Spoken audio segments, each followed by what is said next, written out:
সবচেয়ে নামকরা একজন পানকারী ছিলেন। আপনি ড্রিঙ্ক পান করতেন, শরাব পান করতেন। আপনি আজকে কিভাবে একজন জগৎ বিখ্যাত মানুষে পরিণত হলেন? একটু আমাদের বলুন, জোরে বলুন সুবহানাল্লাহ। মালিক বিন দিনার চোখের পানি ছেড়ে দিয়ে বলে, ও আল্লাহর বান্দারা, শোনো শোনো, যে ঘটনাটা আমার জীবনের মোড়কে ঘুরিয়ে দিয়েছে, সে ঘটনাটা হলো, আমি প্রত্যেক শবে কদরের সময় আমি কি করতাম? আমি মদ পান করার জন্য দোকানে গিয়েছিলাম, কিন্তু মদের দোকান বন্ধ ছিল। তারপরেও কি করতাম? কোনো রিকোয়েস্ট করে আমি একটা বোতল কিনিয়েছি, দাঁড় নিয়েছি, এবং ওই বোতল নিয়ে ঘরের মধ্যে আমি কি করতাম? পান করার সময় আমার ঘরে একটা যে মেয়ে ছিল 5 বছরের, তার গায়ের সাথে লেগে বোতলটা কি ভেঙে গেল। আমি সেটা কি আর পান করি নাই।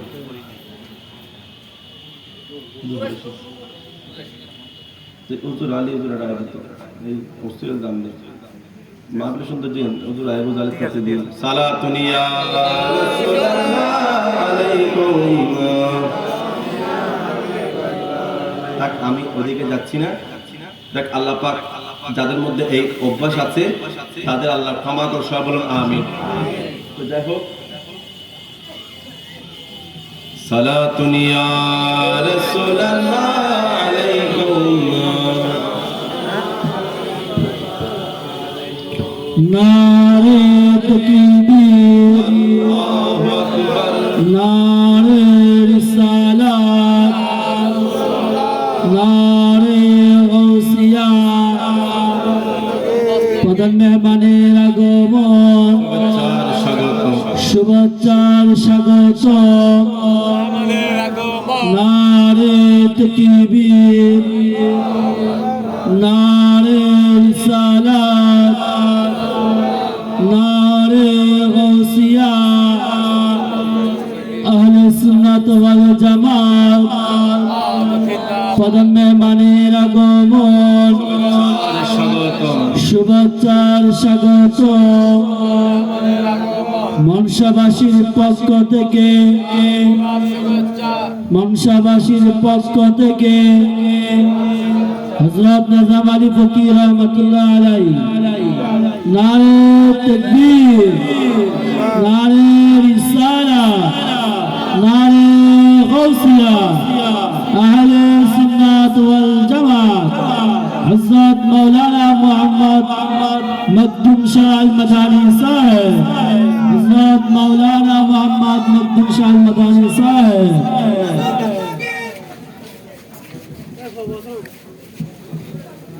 মারহাবা মারহাবা, আপনারা সকলে বসে পড়ুন। আজকের মাহফিলের সময় তো প্রধান মেহমান আলা আমাদের মাঝে উপস্থিত হয়েছেন। আপনারা যারা রাস্তার মধ্যে রয়েছেন সকলে সৃষ্টি করে মাহফিলের প্যান্ডেলে বসার প্রয়োজন অনুরোধ জানাচ্ছি। প্রিয় শেখান মুস্তাফা সাল্লাল্লাহু আলাইহি ওয়াসাল্লাম আমাদের মাঝে উপস্থিত হয়েছেন। আজকের মাহফিলের সময় তো প্রধান মেহমান আলা চাঁদপুর গোলাম রাব্বানী দরবার শরীফের সম্মানিত সাজ্জাদনশীল বিশিষ্ট মিডিয়া ব্যক্তিত্ব দিমান তরুণ বক্তা হযরত রাস মাওলানা মুহাম্মদ শেখ সৈয়দ মকদুম শাহ আল মাদানী মদ্দাজিওয়ালি হুজুরকে আজকে মাহফিলের মেহমান আলা আসল অঙ্কিত করার জন্য অনুরোধ জানাচ্ছি। সবাই বসে পড়ুন। হুজুরের বাকি তাকরীরগুলো শেষ করার পর আমাদের প্রধান মেহমান আলা তাকরীর পেশ করবেন। আপনারা সকলে সুশৃঙ্খলভাবে বসে পড়ার জন্য জানাচ্ছি। সবাই মারহাবা দোষে প্রিয় আল্লাহুম্মা সাল্লি আলা নবিয়ানা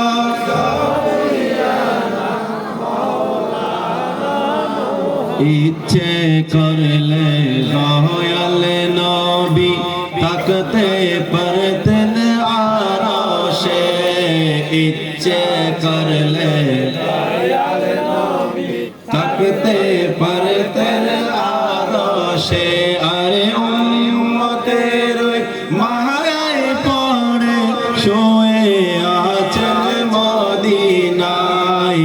আল্লাহুম্মা সাল্লি আলা সাইয়্যিদিনা মুহাম্মাদ নবিয়ানা শফিয়ানা মাওলানা।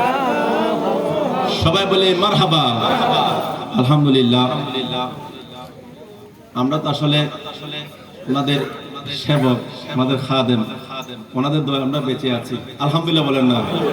যাক, আজকে আমাদের এই মাহফিলের সদর জলসা মেহমানে আলা, আমাদের সকালের শ্রদ্ধাভাজন আওলাদের রাসূল আল্লামা সৈয়দ মখদুম শাল মাদানী মদ্দাজিলুল আলী হুজুর তশরিফ এনেছেন। আল্লাহ হুজুরের তশরিফ আওরকে কবুল করুন, আমিন। এবং আমাদের হুজুরের উসিলা আল্লাহ কবুল করুক, আমিন। তো প্রিয় হাজিরিন, 5টা মিনিট সময় আমি মুহতারাম থেকে আমি নিয়েছি।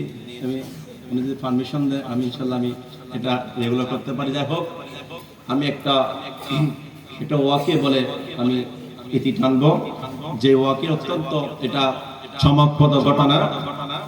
আল্লাহর মাহবুব নবী একদিন মসজিদ নববীর মধ্যে সাহাবায়ে কেরামকে নিয়ে বসে আছেন। জোরে বলুন সুবহানাল্লাহ। আল্লাহর মাহবুব নবী, দু জাহানের বাদশা নবী, নবী মুহাম্মদ রাসূলুল্লাহ সাল্লাল্লাহু আলাইহি ওয়াসাল্লাম তখন সাথে সাথে ঘোষণা দেন, আমার সাহাবীরা, রিসেন্টলি এক ব্যক্তি এখানে আগমন করবেন, যিনি একজন জান্নাতি মানুষ। জোরে বলুন সুবহানাল্লাহ। এবং সাথে সাথে এক ব্যক্তি মসজিদের মধ্যে নববীর মধ্যে আগমন করলেন। তিনি সদ্য যে নামাজের জন্য ওযু করেছেন, তার দাড়ি মোবারক দিয়ে টপ টপ করে পানি পড়ে, এবং পায়ের মধ্যে যে জুতা ছিল সেই জুতাগুলো বাম হাতে নিয়ে মসজিদে নববীর মধ্যে প্রবেশ করলেন। জোরে বলুন সুবহানাল্লাহ। সেকেন্ড টাইম, তারপর দিন আল্লাহর মাহবুব নবী সেম কথা বলেছেন। কিছুক্ষণ পর একজন মানুষ মসজিদ নববীর মধ্যে আগমন করবেন, যিনি একজন জান্নাতি মানুষ। জোরে বলুন সুবহানাল্লাহ। তার টাইম সেম কথা বলেছেন। ওখানে একজন সাহাবী ছিলেন হযরতে আব্দুল্লাহ ইবনে আমর রাদিয়াল্লাহু তাআলা আনহু। উনি অবাক হয়ে গেলেন। আল্লাহর মাহবুব নবী পরপর 3 বার একই নিয়ামত একজনের জন্য ঘোষণা দিলেন, এবং আমাকে দেখতে হবে এই আল্লাহর নবীর সাহাবীর কি আমল, এটা আমাকে করতে হবে, আমি এই জন্য জান্নাতের মেহমান হয়। জোরে বলুন সুবহানাল্লাহ। উনি কি করলেন? উনি বললেন, আমি আমার পিতার সাথে ঝগড়া করে কসম করেছি 3 দিন আমি আমার ঘরে যাব না, আমি ওই 3 দিন আল্লাহর নবীর ওই সাহাবীর ঘরের মধ্যে মেহমান হয়ে যাব। জোরে বলুন সুবহানাল্লাহ। গভীর মনোযোগ।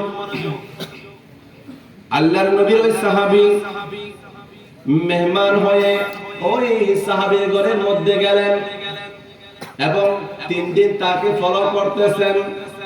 কিন্তু দেখলেন ওই 3 দিনের মধ্যে ওই সাহাবী কোনো তাহাজ্জুদের নামাজ পড়ে না, এত বেশি আমল করে না, কিন্তু ঘুম যাওয়ার সময় ডান হাত হয়ে আমার রাসূলের সুন্নাহ মুবারক ফলো করে অনুসরণ করে ঘুমায়। জোরে বলুন সুবহানাল্লাহ। এবং সুন্নাহ মোতাবেক উনি খাবার দাবার খায়।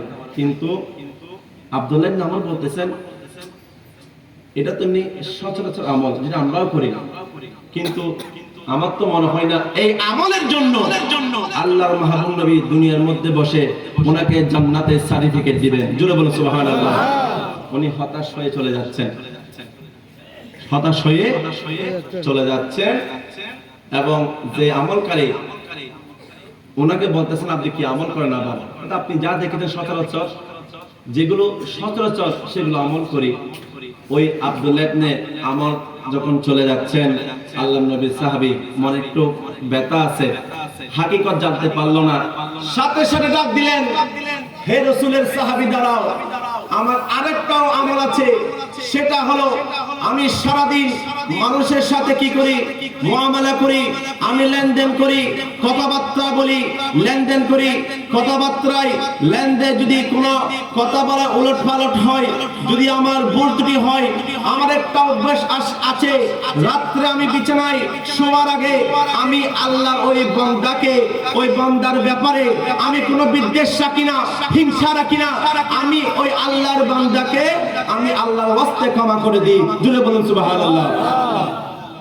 নারে তাকবীর, নারে রিসালাত। ইয়া রাসূলুল্লাহ, এখন বুঝতে পেরেছেন, এখন তাহলে উনি ওই আমলটার ব্যাপার জেনেছেন। হ্যাঁ, আমরাও আজকে আল্লাহ পাক যাদেরকে ক্ষমা করবেন না, যাদের অন্তরের মধ্যে কি মশাহীন, যাদের অন্তরে বিদ্বেষ আছে, আল্লাহর ওয়াস্তে আমরা একে অপরের ভাই, আমরা কারোর দিকে রাখবো না, বিদ্বেষ রাখবো না। আমরা রাত্রে ঘুমার আগে আমাদের ভাইকে কি করে দিব, আমরা ক্ষমা করে দিব। এবং যে সাহাবীর ব্যাপারে এরকম নামটা কি ছিল, ওটা খুশিদা ছিল, গোপন ছিল, উনি হযরত সাদ বিন আবি ওয়াকাস রাদিয়াল্লাহু তাআলা আনহু, আশারে মুবাশশারা, যাদেরকে হায়াতুন নবী দুনিয়া থেকে জান্নাতের টিকিট দিয়েছেন, ওয়ান অফ দেম, উনি তাদের মধ্যে একজন। জুড়ে বলুন সুবহানাল্লাহ। এজন্য কুলিন কুনতুম তুহিব্বুনাল্লাহ ফাত্তাবিউনি ইহবিবকুমুল্লাহ ওয়া ইয়াগফির লাকুম যুনুবাকুম ওয়াল্লাহু গফুরুর রহিম। আল্লাহকে যদি ভালোবাসতে চাও তাহলে কি ফাত্তাবিউনি, নবী বলে আমার অনুসরণ করো, আর আমি মুস্তাফার অনুসরণ করলে ইহবিবকুমুল্লাহ, তাহলে আল্লাহ তোমাকে কি করবেন, আল্লাহ তোমাকে ভালোবাসবেন, ওয়া ইয়াগফির লাকুম যুনুবাকুম, এবং তোমাদের গুনাহ কি করবেন, ক্ষমা করবেন, আল্লাহু গফুরুর রহিম, আর আল্লাহ গফুরুর রহিম হন। জোরে বলুন সুবহানাল্লাহ।